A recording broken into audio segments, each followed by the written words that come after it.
Assalamualaikum warahmatullahi wabarakatuh. Good day and everyone. Welcome to the IQA-ANQAHE International Webinar 2024. My name is Muhammad Zafir Mustafa. I'm the Senior Director of Policies and Expertise Development, the Malaysian Qualification Agency. And I'm truly honored to moderate today's session on artificial intelligence in teaching and learning.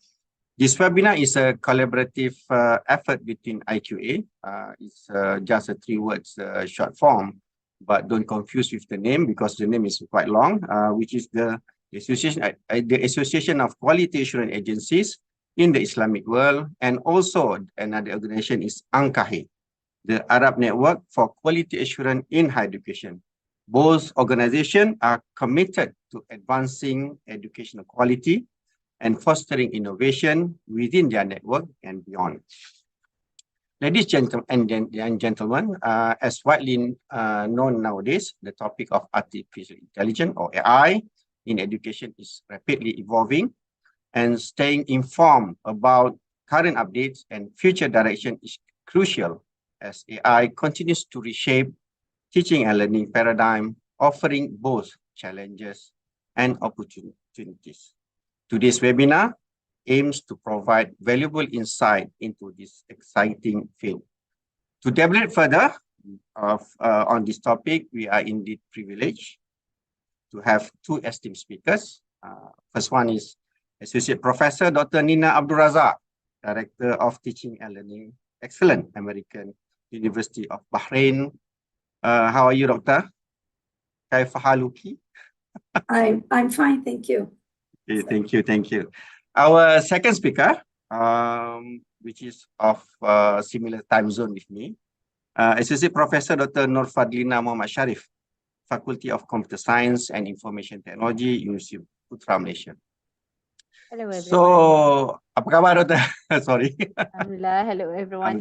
Alhamdulillah. So, are we ready to give the presentation? All right, okay. But also, having both of you from a different time zone, I think we also would like to recognize that we are also excited to have participants joining us from various time zone, whether it is early in the morning like Dr. Nina, or midday like us, or later evening if where they are. We appreciate their presence and enthusiasm for these important topics. Okay. We are currently might be having some of them participants joining us online. Feel free for them to share their thoughts and questions in the chat box throughout the session. All right. Now, without further ado, I think it's time for us to hear from our speakers. We're going to start with Dr. Nina first. All right. It is my pleasure, ladies and gentlemen, to introduce our first speaker, Dr. Nina Abdul Razak, an Associate Professor of Humanities, the College of Art and Sciences, and the Director of Center of Teaching and Learning Excellence at the American University of Bahrain. Dr. Nina Abdul Razak has extensive experience and an impressive academic career, having served as an academic consultant with the Bahrain Education and Training Quality Authority, and chaired numerous NCAA accreditation team in Saudi Arabia. She has also held various academic and leadership positions at institutions like University of Bahrain, currently at University of Bahrain, Muhammad Al-Mana College of Health Sciences, and EFAT University, both in Saudi Arabia. She holds a PhD by published work from Kingston University, United Kingdom, and a PhD in Education Technology from Walden University, USA. Dr. Nina Abdul Razak is an accomplished researcher with numerous publications and interest in technology integration in education leadership, and professional development. She is the founder and managing editor of the Journal of Teaching and Teachers Education. Please join me in welcoming Dr. Nina Abdul Razak as she presents her insight titled Ensuring Quality of Infused Education. And Dr. Nina, the floor is yours. You may share your screen. Dr. Zafir, thank you.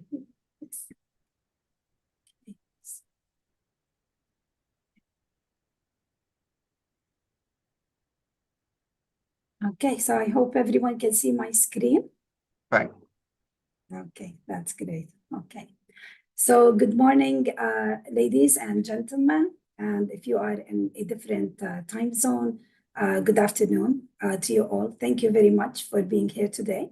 I'd like to start off by thanking the IQA and the ANQAHE for this invitation, which is both a pleasure and an honor for me, to have accepted. And I am really very interested to be talking to you today about the theme of the webinar, which is really a very important theme on artificial intelligence in teaching and learning.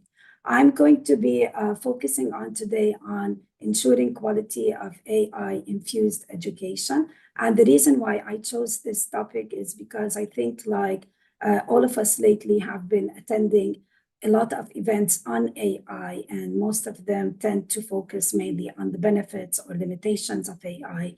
And although I will touch upon the benefits and limitations, I didn't want my presentation to be limited just to that. And I felt that probably the audience will mainly come from a quality background. And so I wanted to extend the discussion to more about how to ensure the quality standards when we are incorporating AI in education. And so I would like to start by a famous saying, which is, you cannot play the game unless you know the rules. The reason why I chose this saying is because of a personal experience I had in one of my classrooms. It was a philosophy class in my introduction to philosophy course, where I decided to give my students an assignment. And this assignment was for them to go and generate an essay using an AI tool like ChatGPT about a topic that we were studying in class. And the assignment, of course, was not just to generate an essay through the AI tool, but what they had to do after getting the essay was to write a critique on it. So I gave them a set of guided questions to help them with the critique, like they had to look at the quality of the essay in terms of clarity, in terms of how well it reflected the topic, its strengths, areas of improvement, clarity, cohesiveness, but more importantly, what they would have done differently had they themselves written that essay. So, of course, I thought that this was a very good assignment, especially because it tapped on their higher order thinking skills like critical thinking and analysis and all of that. But little did I know, because when the submissions came, they did not just submit to me the essay, which was generated by AI, but they also submitted the critique. And many of them had used an AI tool to generate it also. Now, of course, things got very messy when it came to marking and grading, because it was very difficult for me to know how many of them did not use AI for the critique, how many used it totally, just copy and paste, and how many maybe just used it to be inspired and elaborated on the ideas it gave them. So was I frustrated at that point? Yes, I was. Did I regret using AI? Honestly, at first, yes. However, later I thought to myself that I cannot give up on AI, because I felt that really we do not have any choice anymore whether to use or not use AI. So I sat and I thought about it, and I felt that what I needed to do was to educate myself more on this. I felt that I really needed to learn the rules of the game. And this is why I chose that saying. But not only that, I think as an educator, I felt I had the responsibility to not just educate myself, but also to raise awareness of my colleagues and to share with them whatever information that I do gather from reading and from the research that I do. And what I did find when I was doing the research is that luckily I was not alone. There were many cases like mine of unsuccessful attempts at using particularly generative AI. So that was, in a way, good news for me.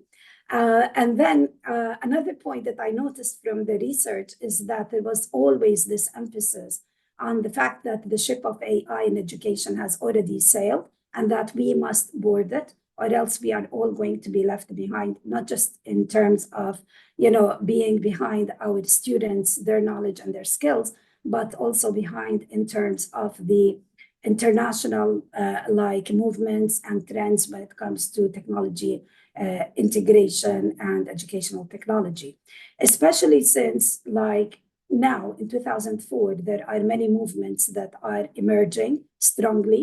And these movements, they make AI in education appear like fairly old.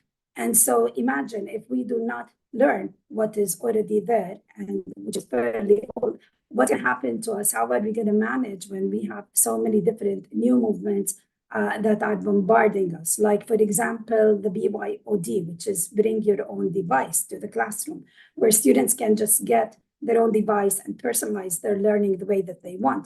There are also sustainable educational technologies appearing, neuroadaptive learning systems, outdoor experiential learning with augmented reality, and so many more. So really, we do not have a choice anymore. And I think we have been hearing this over and over again. Now, as you know, research also always touches upon the benefits and the limitations. And so we will touch upon that now, but also we'll do that to set the stage and the background for maybe the part which is my contribution, which is what are some, quality standards that we have to ensure, having in order that will maintain academic standards when it comes to integrating AI, infuse it into our education. So the outline of my presentation is this. We'll talk a little bit about the benefits, the challenges, and then we'll try to explore together a possible QA framework for infused education. And if time allows, I do have some tips like for getting the most out of AI-powered tools. So to begin with the benefits, first, I'd like to start at the definition of artificial intelligence that I have on the slide, which is it's a machine-based system that can find objectives, make predictions, recommendations, decisions, including real virtual environments. Now, the reason why I put this definition there is because I want to highlight a very important point. The AI, in the end, is nothing but a tool, and really it depends a lot on what we make of it, just like any other technology tool. It depends on the quality of the prompts, the quality of the requests that we get, and the better they are, the more skillful you are in giving AI these prompts and the requests, especially the better result that we are going to get. Yeah. And so this really is the point why it is very important for us to start educating ourselves more and more on AI and how to use it in education. So benefits of AI, usually the three main benefits that come out when we are doing research are personalized learning, equity, and inclusivity.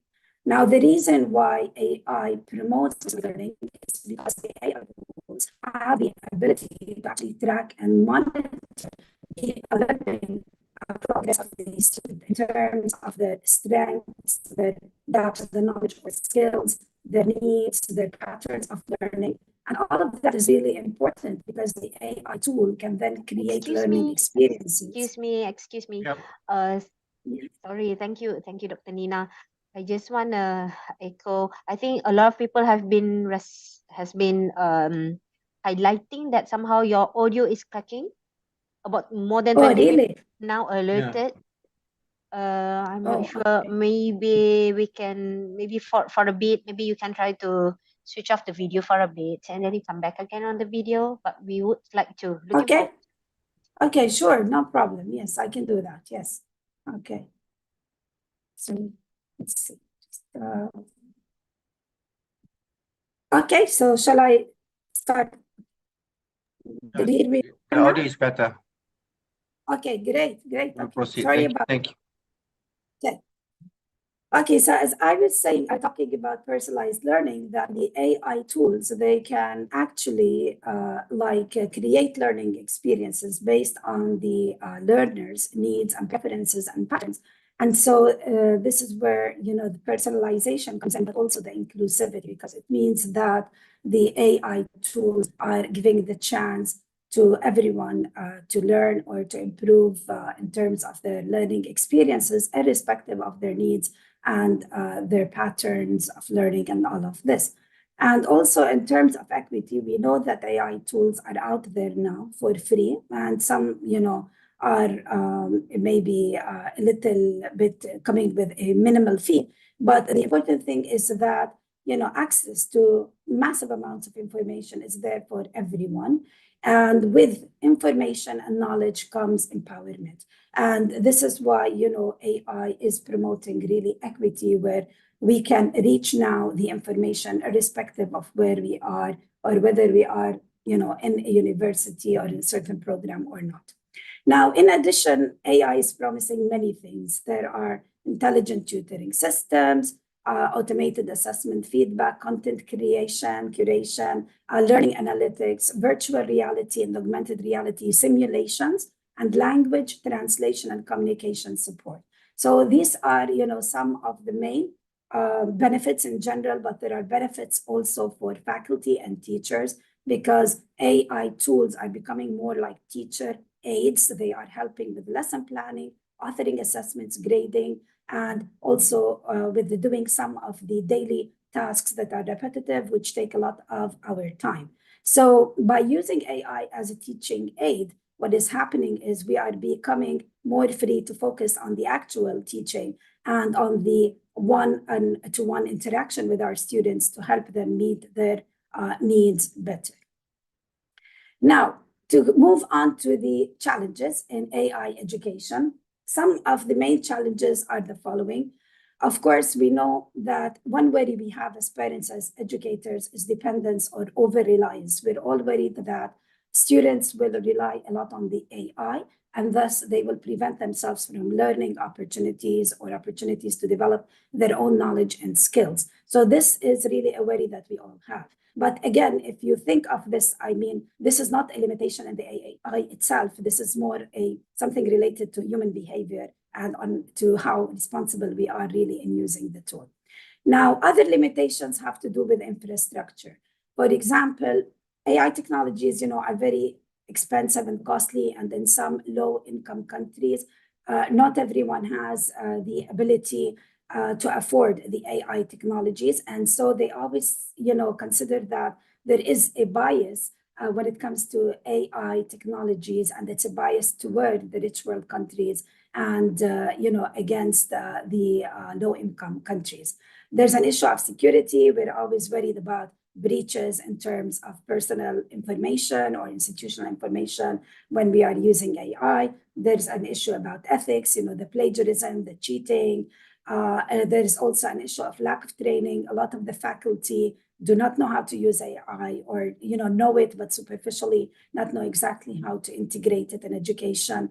But more importantly, it's not just the faculty that lack the training, but also the decision makers, the policy makers, who are supposed to set the guiding policies for AI in their institutions. They also still require training. And also with AI, there's always this bias. There is this tendency that AI technologies or tools will give you biased information. There are, for example, gender biases, and there is a reason for that. The reason is that mainly the AI designers in the world are male. And so if you think, for example, like tools like Siri or Alexa, have you ever wondered why they're all women? I mean, they have a female voice and they are personal assistants. And so what that reflects is that stereotype that we have as humans about a personal assistant usually being a woman. And this is all reflected sometimes in the data that's given and generated by the AI. But there are also other, discriminatory like aspects to AI other than gender. Now, another main challenge, and this challenge is particular to generative AI, is that although when we use a generative AI tool like ChatGPT, we are actually produced by new content, content that is coming from different sources, different disciplines sometimes. The thing with AI that it cannot do it cannot give you new, novel, original solutions or ideas to real-world problems or to, for example, social relationship issues or anything related to human values. So that is still like a limitation with we are getting or what results from the generative AI. However, the point of the matter remains that even for us to become like innovative or to come up with new ideas or solutions, we are in need of information. We are in need of ideas. We are in need of, many sometimes information coming from different sources again, and all to be like integrated together and analyzed. And this is where the importance of AI tools come in, because they can do that with less effort and less time than we do. And this is how we can really invest in them and use them to help us out, especially with our research and with our interdisciplinary studies. Now, to move to the main part, which is what could be a possible quality assurance framework for AI in education. What I did is I came up with 10 standards, which are on separate slides. And for each standard, I identified an indicator, as you can see in column number 2. And then I have a description of the indicator. And then I have a quality check, which is basically what the institution would have to look at and self itself against, for that standard to make sure that it is meeting it or not, or what, for example, a quality assurance or accreditation review team would have to look at. Of course, I'm not going to read everything on the slides, but I will just give you summaries. Like the first standard relates to having an AI guiding strategy or policy. I think this is very important for every institution to have a comprehensive AI strategy, which really guides AI implementation in the institution. And that policy needs to be comprehensive in the sense it needs to cover assessment and learning and also accreditation processes. It's very important that that policy be aligned with the mission and the vision and the goals of the institution. And also it needs to be aligned with the national or regional policies and directions. It needs to be flexible. That is really a very important point, so that it can always adapt with the rapidly changing landscape when it comes to AI. And it needs to promote continuous learning, exploration, and innovation. Another standard is for the curriculum design and review. If we want to get educated about AI, it's really important that institutions' curricula, they integrate systematically and gradually AI-related courses, and also they need to integrate activities in their curricula. Of course, the AI courses can include, basic or introductory AI courses and move to more advanced topics. But it's very important that these basically curricula emphasize all aspects of AI, not just the AI technologies and concepts, but also the ethics and the responsible behavior when it comes to AI.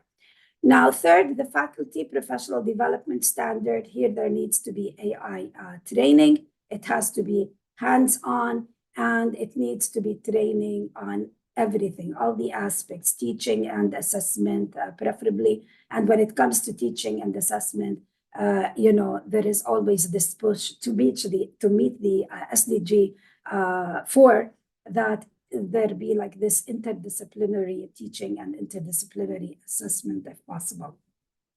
Now, the fourth standard is student assessment and feedback. And this is, I think, the biggest standard. There are really 2 indicators here. The first indicator is that it's very important for the institutions to try to assess students' AI projects, where they have AI projects, being done by students. They need to assess these appropriately. And the second aspect is that the institution needs to be encouraging new ways of doing assessment that are not prone to academic integrity breaches through AI. So how do we do that? I mean, when it comes to the AI projects of students, it's important that there be very specific rubrics to assess those AI projects. And those rubrics need to have criteria related to things like the algorithm performance, the ethics of AI communication skills, etc. But when it comes to novel ways of doing assessment, I think What AI fails at is AI fails at tasks that are very complex and that are practical tasks. So now when we want to give assessments, we need to try as much as possible to move away from the traditional way of doing assessment and move more towards authentic performance-based assessment, where students have to apply and students have to have practical implementation, because even if they try to use AI, it's not going to help them much there. Now, another really important thing is that it's important for institutions to try also some strategies like flipped classroom strategies nowadays with AI. Flipped classroom, where the students can actually be told to use AI at home to gather information and to synthesize the information. But then when they come to the lesson time, to the classroom, that is where they are asked to do the written assessments on basically whatever information that they were able to gather at home. So flipped classroom really works very nicely with AI.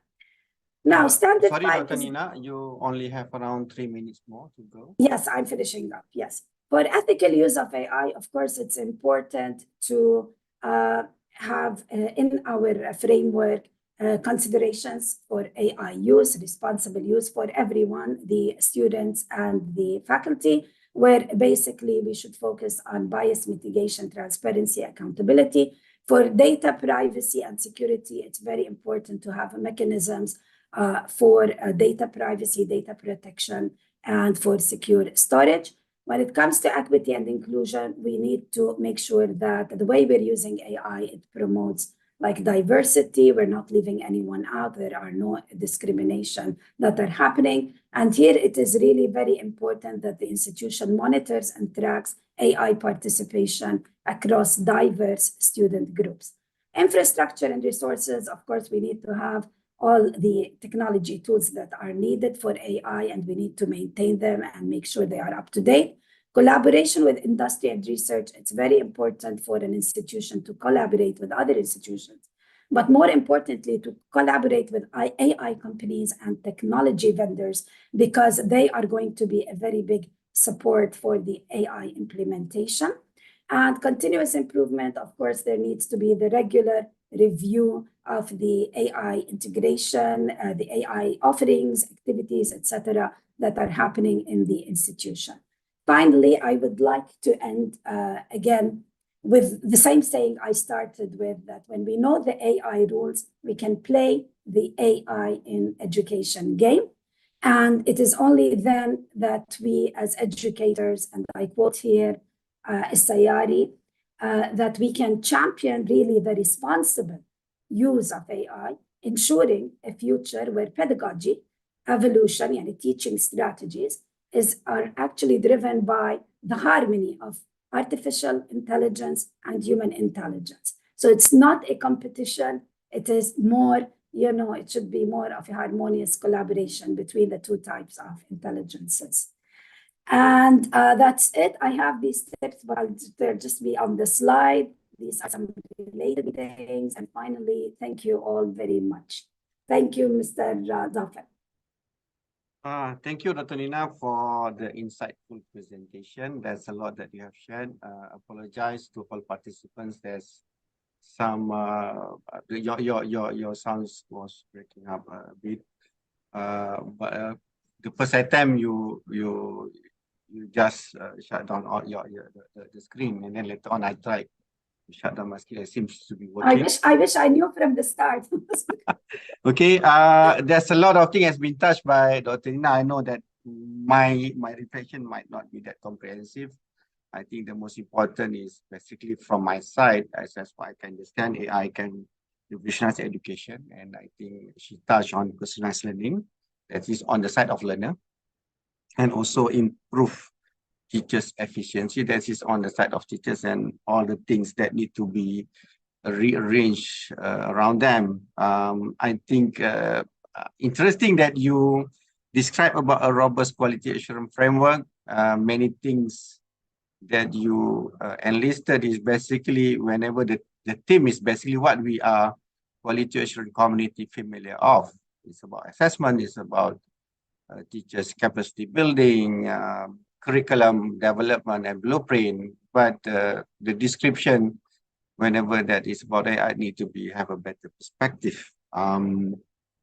You also, I think, some part is about all the things that we need to gear up is about preparing students for technology-driven careers. I think the career in the future is about how you can navigate your career with AI-infused competencies. Interestingly, in the very beginning, of which the first time I hear that AI is about to be an old technology. Maybe we can deliberate on that during the opening, the open discussion. Okay, I think that's about all. Interesting that we are very pleased to see more participants joining. In the very beginning, we only have around 100 participants, and now it's more than 150. So we hope that you can stay with us. Keep your question and comment in the chat box, of which we shall address it during our open discussion towards the end of the session. And I think it's about time for our second speakers. Okay, second speaker. Ladies and gentlemen, I'm honored to introduce our next speakers, Dr.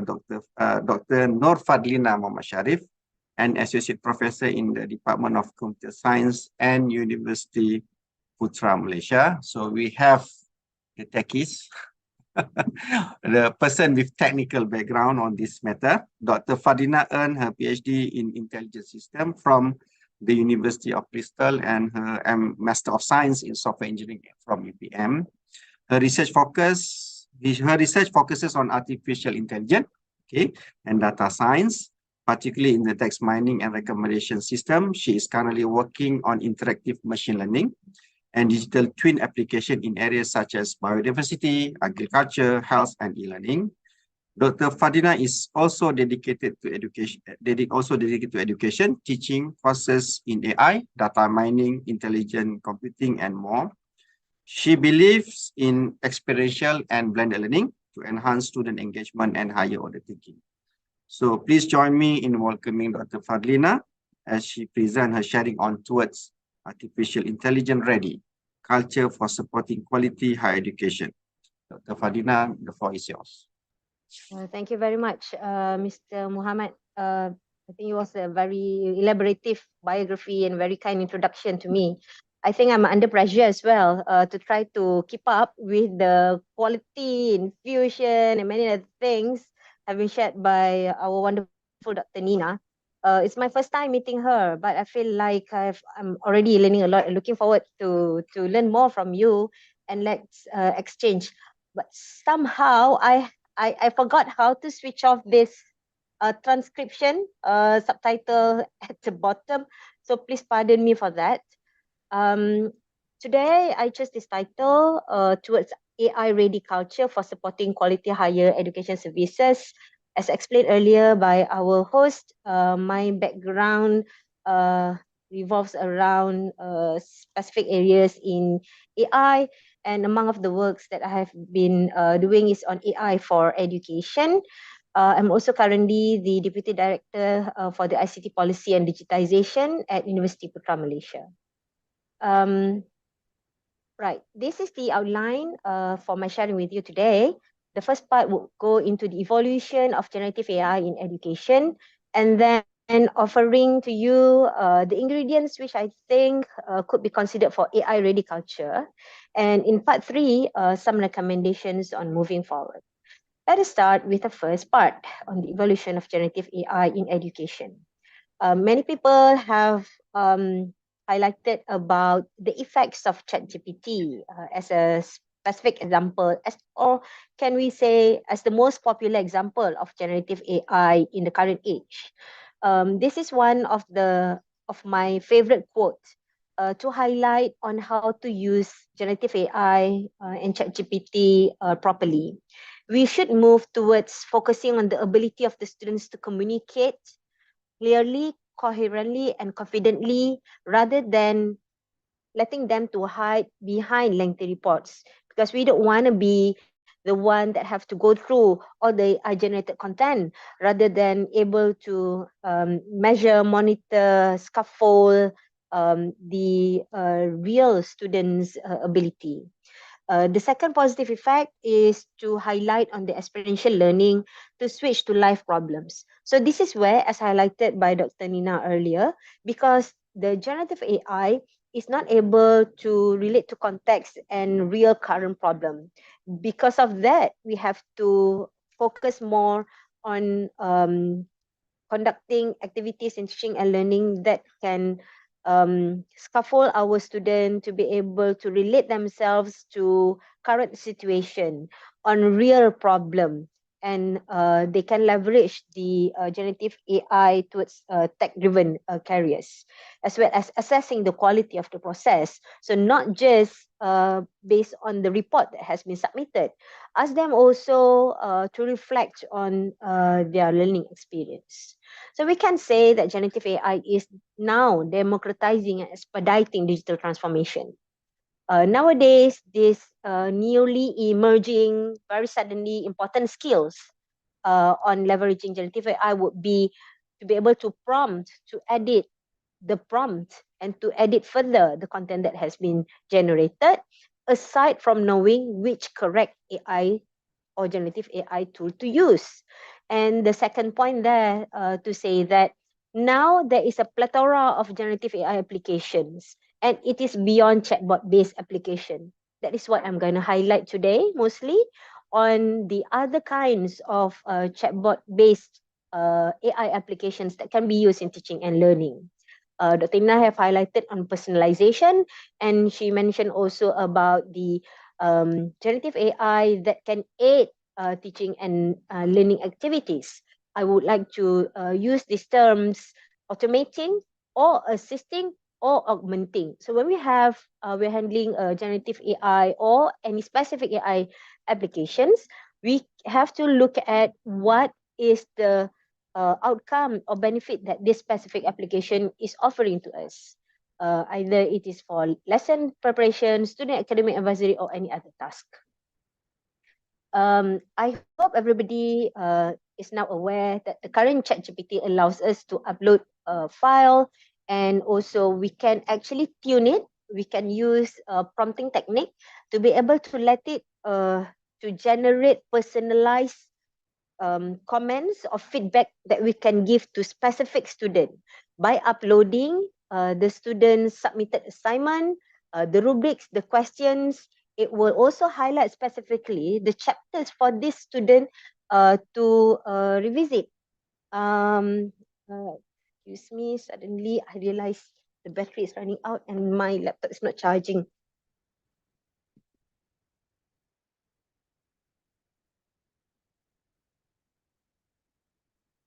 Sorry for the interruption. So this is about the ChatGPT ability to generate the personalized intervention. But again, it goes back to the ability of a person to spot up suitable application and suitable functions that can be tuned to address his needs. This is from another tool called Canva. I think many people use it to generate image and video-based content in Canva. We those that have been listed here are generative AI based functions. So you can see, and this can actually be scrolled down, and there are many other applications down here, specifically in Canva, that can be used and help us to generate functions, even to generate text from what we say automatically, and to generate content based on just a few sentences. But my highlight is something that could trigger, despite ability of the generative AI infused applications. For example, Padlet now have an extension to allow the user to generate content based on content such as the lesson plan, AI guided discussion boards, or even the content for the course. I teach data mining, so I tested Padlet to generate content for me. So in this, it beautifully, and I was so impressed to see that, impressed plus worry actually, to see that wow, it actually can generate this specific content even though I did not specify the name of the topics that I cover in my course. But then I realized, oh, I have to check what has been generated for each of these before I release this to my students. So I click this up and I realized some of the content is actually not suited for the topic. So my highlight is that although we are now getting very conveniently using the generative AI, but verification is still needed by the human instructor. Magic School is another application that has, I think, more than 48 functions that similar to the chatbot. But the difference here is that I will show you one example for the behavior intervention suggestions.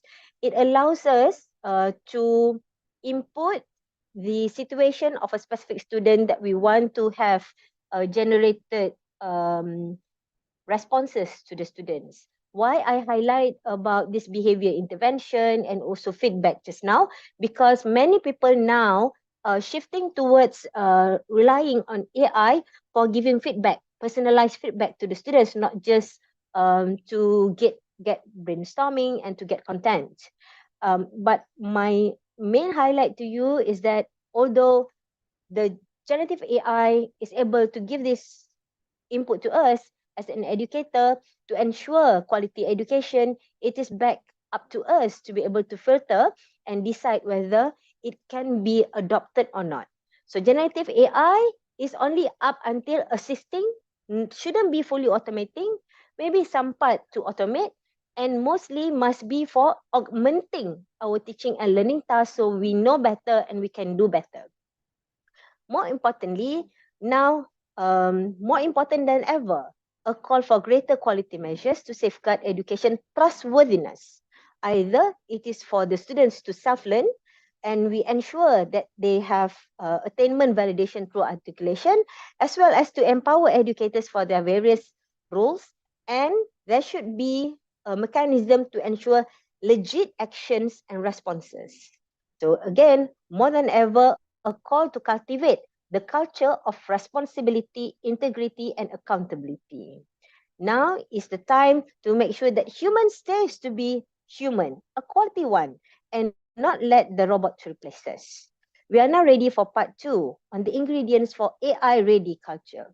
So when we talk about AI-ready culture, even in 2022, when the UNESCO releases this guide, saying that the world citizen needs to understand the impact of what the AI might be, what it can and cannot do, when it is useful, what is use should be questioned, and how it might be steered for the public good. The intention is to let everybody to equip themselves with AI literacy, which cover both the data literacy and algorithm literacy. And moving fast forward, now we are quite fluent, I think, knowing several generative AI, if not the general AI at our fingertips. But for your information, there are many other kinds of AI application in education besides this, just the generative AI. It can be categorized into AI for education management and delivery, AI for learning and assessment, and AI to empower teachers and enhance teaching. At the back end, there are many components of AI that can be leveraged. For example, machine learning, natural language, vision, speech, and perception to help the user to solve their problem.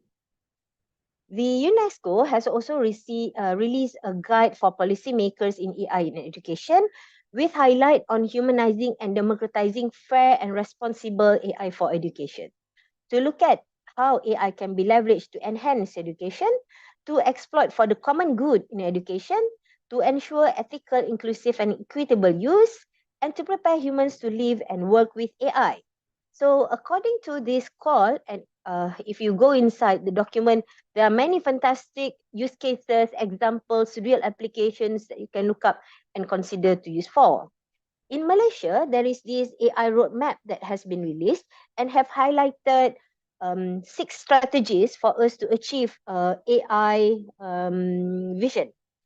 In among all of these strategies, I highlight strategy number 2, to advance AI and R&D, specifically to encourage adoption in R&D for all fields and to foster AI talents. This should be able to support for responsible AI culture. This slide tells you further about the change management strategies at national level according to governance strategy and innovation strategy. The MQA in 2023 has also released the use of generative AI intelligence technology advisory notes, which have helped many people to be more convinced that this generative AI is safe to be used. And there are other guides as well that have been released for governance. And for innovation, the Ministry of Science and Technology have released initiatives for strategic research fund on the adaptive learning interventions based on AI. And there are also studies like New Horizon for Science, Technology and Innovation by the Academy of Sciences that focuses on the AI in general as well as other digital technologies, and a national level course on AI for society led by My Digital. I believe many institutions have had their own approaches as well. In University Putra Malaysia, we release guidelines and there are many series of training for competency development, series of forums and community of practitioners. And I thank you for IQA and ANQAHE for inviting me today to share. And this also shows that at global level, we have this kind of change management strategies. Innovation through research such as shown here by the INTI International University of Malaysia are among the institutional level activities that can be considered. These are examples of AI-based studies that can be conducted, and based on my personal experience, focusing on training such as micro-credentials courses for AI, on AI for educators, and other research-based related works. Ladies and gentlemen, just now Dr. Nina has shared with you AI risk, but I highlight several other components from a slightly different perspective. From economic perspective, societal values, the AI itself, bias, and the risk of the AI going rogue, the security risk, as well as the performance risk. Considering all of these risks, there should be a motion towards human in the loop AI approach. And this approach has actually been very relevant with the principles of responsible AI that has been used and adopted in many countries. In Malaysia, we use these 7 principles for responsible AI, making sure that the AI that we use has fairness, reliability, safety, and control, privacy and security, inclusive, transparent, accountability, and pursuit of human benefit and happiness. So talking about the AI-ready culture, let us look at the ingredients. So it can be considered such as baking a delicious cake. So the ingredients should be AI that can treat everyone equally, fairly, no matter what.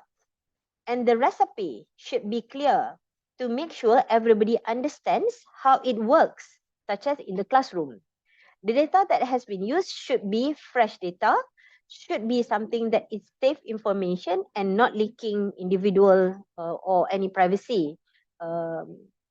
Most importantly, to make sure that people would be in charge, not a replacement for the human, to make sure that the learning goals should come first, and making sure that we keep on checking the oven to see how the AI is working and whether it is delivering the outcome as we expect, and allow us to do adjustment as needed. This is another example on learning analytics dashboard. According to this paper, which this paper supports about the emerging concerns about the fairness, accountability, transparency, and ethics in educational interventions. According to this paper, it highlights that there should be model explanation components, model interpretation components, besides the predictive component and the prescriptive components. These components on the model interpretation and model explanation, for your information, are emerging to become a very important component for us to decide when we can use the AI.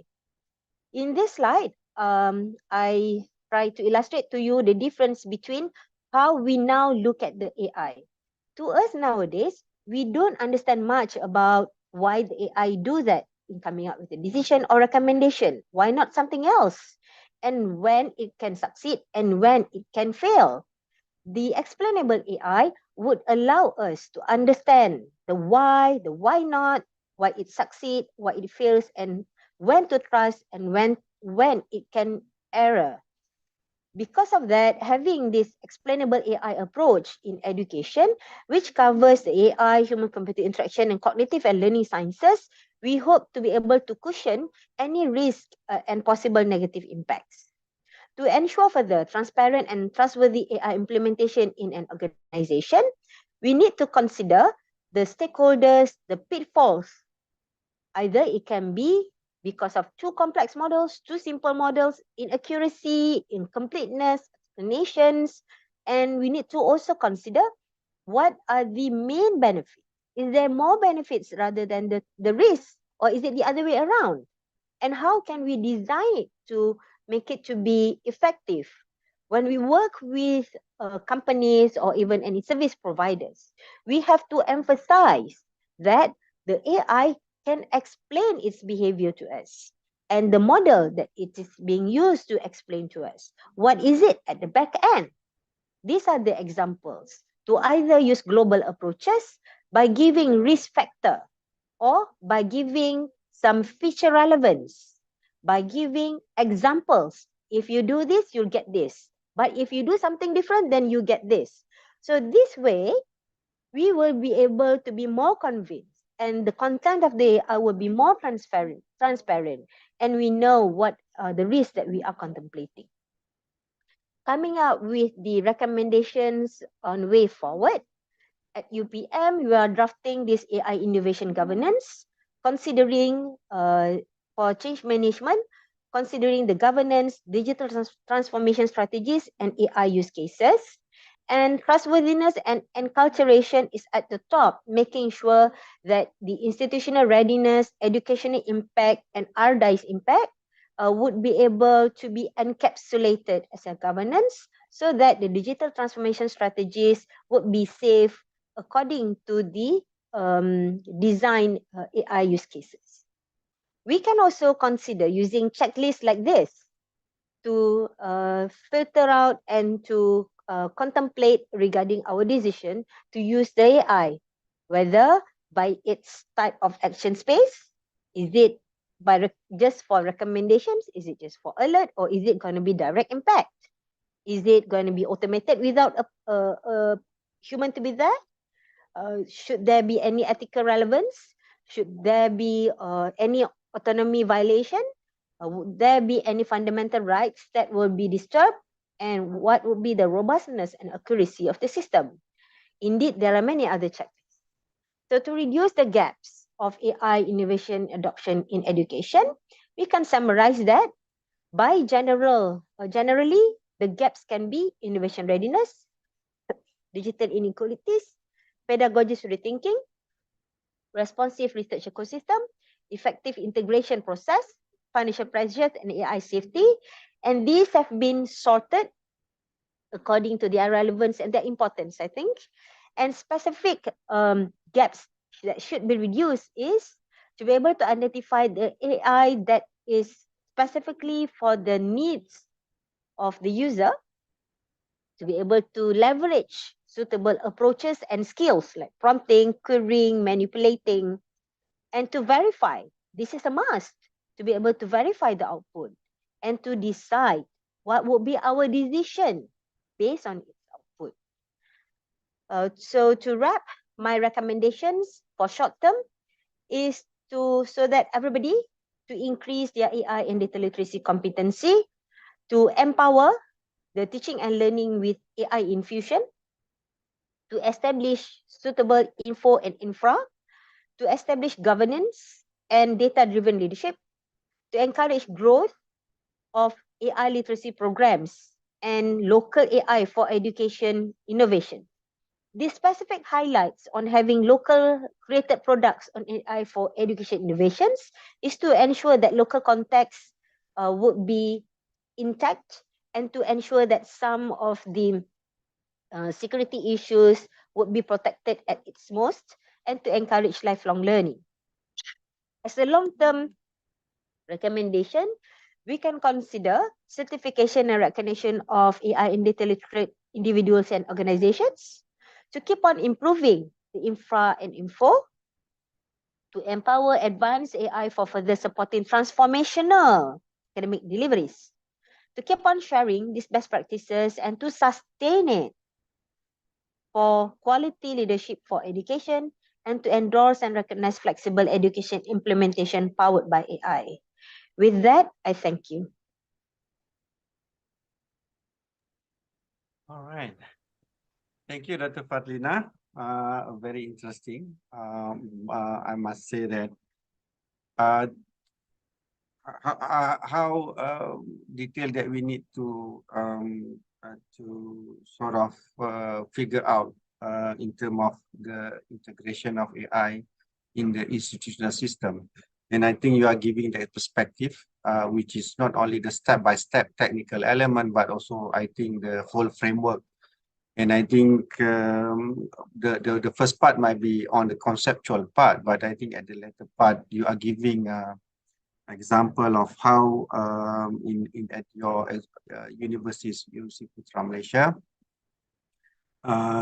taking these challenges in the form of digital transformation strategy at the university. I think I would like to stop at that point for your presentation. It is very interesting. I think it's emphasized on how the integration somehow would lead to a ready culture of AI to enhance quality in higher education. And I think it's also connected to the emphasis by Dr. Nina earlier, saying that later on, the whole system itself would help to produce a graduate-ready, AI-ready for the career.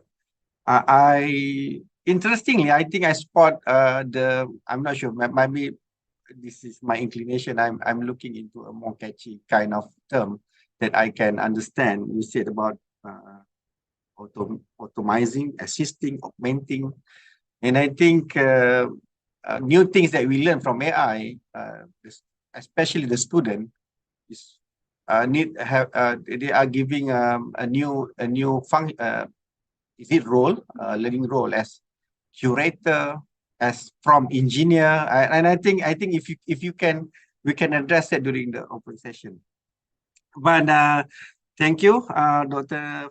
Fadlina, for the thought-provoking presentation. I think, ladies and gentlemen, it's time for open discussion. I think we have received many interesting questions and also comments from the chat box. I hope that we can address that. I think at least 3 or 4 questions already being directed to Dr. Nina. We're gonna have a look at it, and certainly we can also have Dr. Fadlina to assist. Can we have, I think the first question is by Professor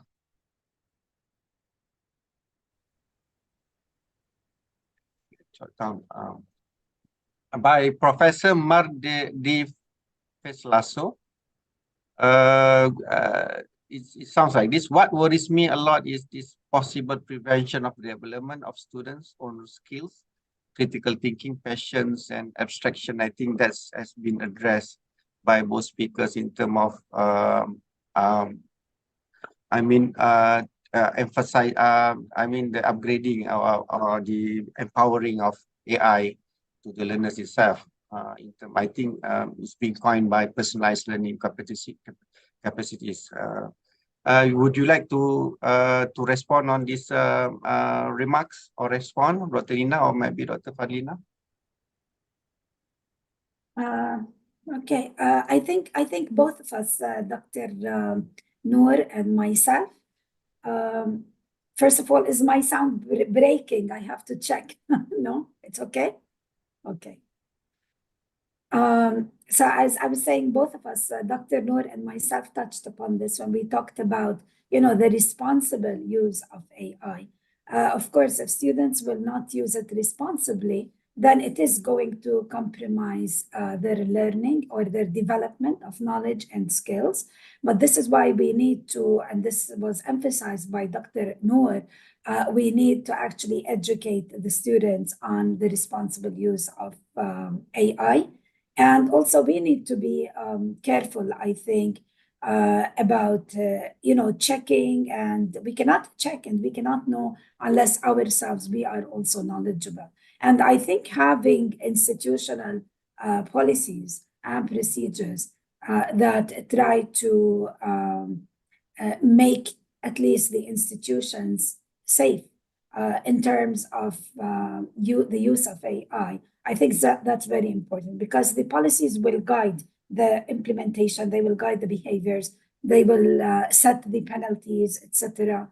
And that is really very important. So it is a collaborative effort. And in the end, we said, honestly, it's all about how we develop learners who are responsible and who are accountable. I think we have a questions from Mr. Nasir. It's being stated there, Mr. Nasir, at 3:41 p.m. If anybody wants to reference to the earlier chat box. Many thanks, Dr. Nina. Much appreciated. Is this model? I think you presented on the model of QA. Is this model being proposed as standalone QA model or as part of a wider overarching institutional or program QA model? Yeah, I think I answered this question in the chat. No, Okay. definitely, like what I proposed as standards. And I know that they're not like, my invention or whatever, because as Dr. Noor, she referred to many guidelines that are already being set by UNESCO. They have the MQA, and I'm sure in other countries they have guidelines. But it was just like a collective effort, like a summary of what can count as a framework, but it cannot stand alone. It needs to be a part of a much wider and overarching framework in institutions, because we all know, coming from a quality perspective, there are so many other things that need to be looked at in order for us to ensure maintaining academic standards. So it needs to be a part of another like wider model, if you want, for institutions. Okay, thank you, Dr. Nida. Before we go to Mr. Basir, and also there's one question from Ms. Anurul. Can I request the Secretariat if you can start to share the copies of the presentation from our speakers? So because I think towards the end, if you share it towards the end, whenever we close the platform, they will not have the chance to access and copy the presentation. I hope that the Secretariat can help me to do that. Okay, there's another questions by Mr. Basir at the 3:56 p.m. If anybody want to refer to the chat box, which is just 10 minutes ago. Doctor, how do you see the role of AI in bridging education gap in underprivileged region? Okay, as we know, AI does need good infrastructure, a good network. They mean might be a very remote rural area, might not be the privilege of people at that area. Dr. Nina, or maybe Dr. I think Fadlina? I leave it to Dr. Noor. Give her a chance. She's more the tech person also. Yes. So I think it's a tough one. I think it's a tough set, but it's a sad reality as well. As much as we, I think this is similarly happening for other digital transformation expectation, because a network becomes as a prerequisite. But in the context of AI, actually, in my opinion, not all AI requires internet access. It can also be in the form of applications that can be installed and used without the need of the internet access. But nowadays, the generative AI mainly that we use are the ones that use internet access. At the same time, if we consider that, well, when we talk about privilege, I hope it is not total disconnection. I think that is a separate category. So maybe underprivileged could be a slow internet or intermittent, or could be expensive. I'm sorry that I don't know really specifics, but I imagine maybe there would be some categories who would be able to access to this. Some maybe would have difficulties even not having, with full respect, maybe there are still some people who are left behind not having even digital equipments, but there are also phones nowadays that have installed versions of apps, and actually there are also applications that allow us to learn from Telegram. At least Telegram is lightweight compared to the internet and compared to the WhatsApp. There are chatbots that can aid people to learn. Even myself, I have developed chatbot to teach people about AI. It's in Bahasa Malaysia. It's our local language, and it runs in Telegram. So this kind of applications is created to allow people to try to democratize further.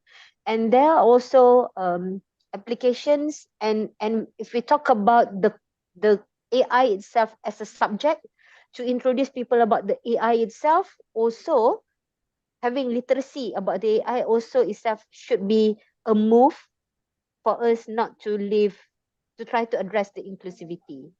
So I hope my responses would suffice. Feel free if you want to dig further. If do you want to add, Nina, on that? No, I think I'm good. I don't think I can do a better job. Yeah, So, I think Dr. Noor, yeah. yeah, I think what I can summarize from Dr. Noor Fadila since the very beginning. The word bridging educational gap itself in underprivileged region, I think is also, we can consider it as a challenges. And I think many description that Dr. Noor Fadlina shared with us is basically how we taking opportunities to overcome these challenges. If I can look into that angle. So I think here in many communities and also countries, I think education is will be trying many attempts or tries many innovation to address educational gaps and challenges in educational agenda. So can we move to another questions? I think this one is to addressing both Dr. Nina and Dr. Fadlina by Ms. Anurul. Only one question, of course. What are the key challenges policymakers face in adopting AI technologies in education? And I think personally, from my side, the element of, I think, for the learners itself in calculating calculating the element of authentic learning. And I think the element of plagiarism might be that is the most common issues that laymen like me encounter in many discussions. Maybe Dr. Noor Fadlina or Dr. Nina, please. Okay, I think I touched upon this in my slide when I talked about the lack of training. And I think like one very important aspect when it comes to technology, I mean, educational technology in general, not just AI, is there is a problem if the leadership of institutions, who are usually like mainly the key policymakers, if they themselves are not technology leaders.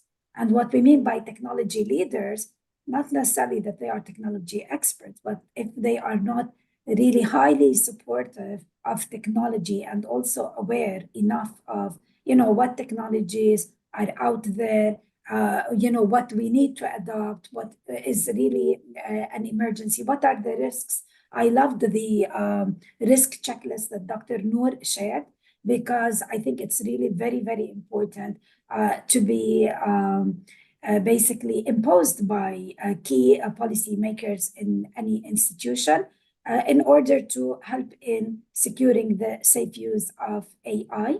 But challenges for policymakers is this: it's the training, the knowledge, the awareness. They themselves have to start with this, and then they can help in supporting and spreading in the different ways that that support is needed. But if we have resistance, or if we have, let's say, more or less indifference or negligence on the part of the leadership, then that is really one main challenge. And sometimes we do face that challenge because you are trying, for example, to convince people in high positions that we need this infrastructure, we need this technology, we need to implement this, we need to change this in the curriculum, but they are not supportive, and that acts like an impediment, an obstacle to this AI integration in accountable, responsible, and successful ways. Thank you, Dr. I don't, maybe Noor. Dr. Noor may have something Yes. to add to this. I would like to share my personal experience on this. This is a real story. In late 2022, in November, this was the reality of how I came about to know about ChatGPT. I had my student doing the final year project dissertation. So we were going for a breakfast. She asked me together, she asked me, is it okay for her to use ChatGPT for her to write up for her thesis? At that time, I never heard about this term, ChatGPT. I thought it's just another channel in YouTube, because this student is the new generation. And then she said, I think, no problem, I encourage you to do whatever. Are you really sure, doctor? It is very intelligent. Some other countries like China and Germany has already shut down and distribute instructions. And coincidentally, at that time, I was also the deputy director at the Center for Academic Development. So I in charge on innovation in teaching and learning. So then I realized, oh really? What is this about? So I went back and I look up, and I realized, oh, it's really true. And this application is free. Then I went on and used it. Then I realized, oh my God, I have to alert my friends at least. At that time, I didn't think about national level or global level. I wasn't invited yet or whatever. I didn't know it was going to be that magnitude. Then I told the center, can I conduct a session for me to introduce about this, for me to give alerts? Because I don't want my fellow colleagues to be the one who actually vet through all the AI generated content, but their students actually at the hiding just behind all of this generated content. So what I'm highlighting is the policymaker challenge to be able to identify when should we move from awareness to compulsory. I would say that currently, we haven't moved towards compulsory. Whether we need to move towards compulsory, and compulsory of what? So when talking about policy making, when we want to push from coming up with a guideline just for people to see, you can see for you to enrich yourself. Or when we move towards guidelines to best practices, when you want to do something, this is the best practices, the do's and don'ts. Then when we move towards compulsory or SOP, for example, whenever you use I gave you just now many applications that allow an instructor to generate possible feedback for their students. When would we ask our instructor, when should the policymaker tell that, hey, all instructor, you need to use this application. When this application is there, you need to distribute to the students. And when you distribute to the students, you need to follow up and you make sure what that has been released is correct or wrong or whatever. So this is another perspective of the policy making. But I think the good part of it is that whatever that we do, we should have a window to know when is the time for us to shift towards the next move or not. So just offering a slightly different. Can I just comment on this, because I love her story and I love her point. And I was just thinking, this is exactly what happened with LMS, the learning management system. Before COVID, it was not compulsory, right? I mean, there were some people, technology savvy, who were using it and others were not using it. Some using it with all its features, others just to post, things. But then when COVID came, what happened? It changed, right? It became compulsory. And now, I don't think, at least in the universities I see, everyone is using it, right? Everything's happening through the LMS and in sophisticated ways, not just for posting. So I love your point, Dr. Noor. Thank you for sharing. Yeah, thank you, this thank is you. From my understanding, I agree with Dr. Nur Fadlina. At this stage, is still at the disruption level, and we are trying to understand. And I think whenever that is already immersed and we are already integrated in our system, so all this application will be part of the learning process as much as we are using the SPSS, using the NVivo, using the all the application that we are using in our teaching and learning. As that is what I've been understand. I understand from the discussion. Yeah. Okay. Prof. If you want to correct, just a bit more, because as a policymaker, we need to be able to simulate and consider when we come up with a certain decision, would it bounce back? Would it penalize us back? Yep. Yep. As much as when there are things that we believe we must change.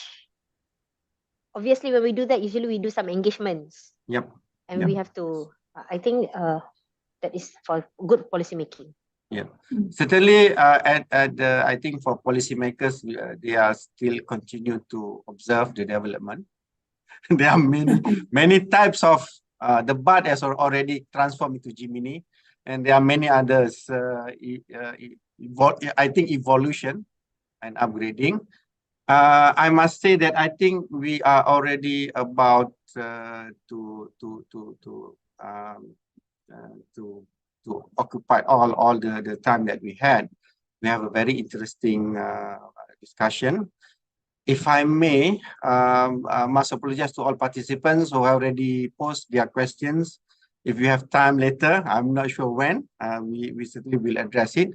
Only then, my request is basically, can we address again the introduction by Dr. Nina?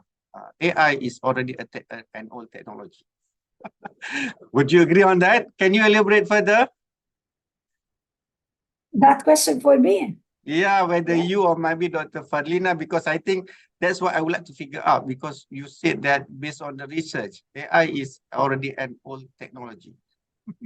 I mean, I'm not saying it's already. I'm saying that very soon, maybe it will be outdated. It's not like it's going to go away, but there are so many new things that are actually coming up. Like, for example, now what they are doing is they are coming up with applications that actually, for instance, can sense learners like emotions, learners like a threshold in terms of what they can actually endure or process when it comes to information and all of that. So this is like a jump. This is a leap from our now, let's say, generative AI that some people are still learning to use or have not heard of, because I saw a comment in the chat box where somebody was saying there are still some people who've not even heard of ChatGPT, right?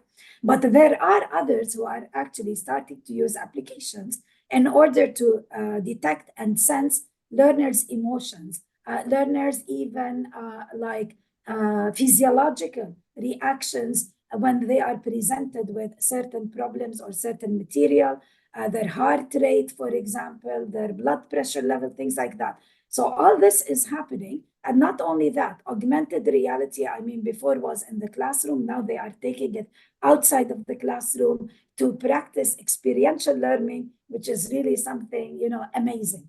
So talking about all of these things, we are saying that on one side, there are all of these huge leaps that are happening, away from the just like basic, maybe generative AI, but there are still some people who haven't heard of it or still learning it. So we really need to get on that, ship right away, or else we may start finding, like Dr. Noor's case, students who are using all of these advanced applications, and we have no idea at all, right? They may be already. We don't know. Who knows? Maybe our students are using some of these, advanced, and we don't know about it, and we cannot detect it. So that's not good. And this is what I meant. I meant it is all technologies is going to become old in comparison to what our students and how fast they pick up things, and also in comparison maybe with international trends, which are more advanced than where we are. So that is what I meant. Really. Thank you for wasn't this just question. an Dr. absolute, Noor, would you like to add any point? Well, maybe we can say it's old because to me, my experience, I start to use something new. Then 2 days ago, I think this is new, but then I realized it's no more new because there are other many newer things. Okay. Because of that, things get old very fast. All right. Okay. I think I can agree with you. I think I taking up that they are all but not obsolete, and it's already immersed in our system, and how we are leveraging on it. And then this is basically at the point of this end of the session, I would like to emphasize, taking up from our discussion, this is clear that AI hold an immense potential to harness in terms of I'm not sure, revolutionizing the education, not only because of the education system itself, but also the generation that's going to enter into the career of which everything is about AI. And I think we need to address also the challenges to make it happen.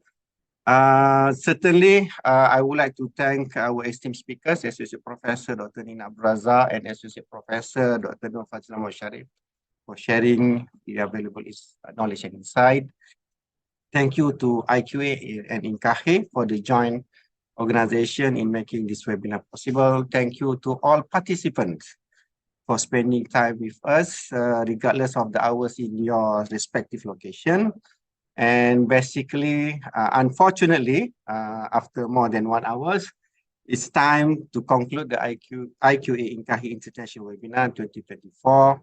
We hope you gain valuable knowledge and look forward to future engagement. Dr. Tariq, the Secretary General of ANQAHE, said that his intention to continue with the next series. We hope that that will be materialized, and hopefully, certainly there are many interesting that we can continue to discuss, share, and exchange. Till next time, Assalamualaikum, farewell, and I wish peace and progress to all. Thank you. Assalamualaikum warahmatullahi wabarakatuh. Bye-bye. Ma'as-salama. Thank you. Thank you so much. Ma'as-salama. Thank you, everyone. Bye, Dr. Noor. Thank you. Bye. Thank you.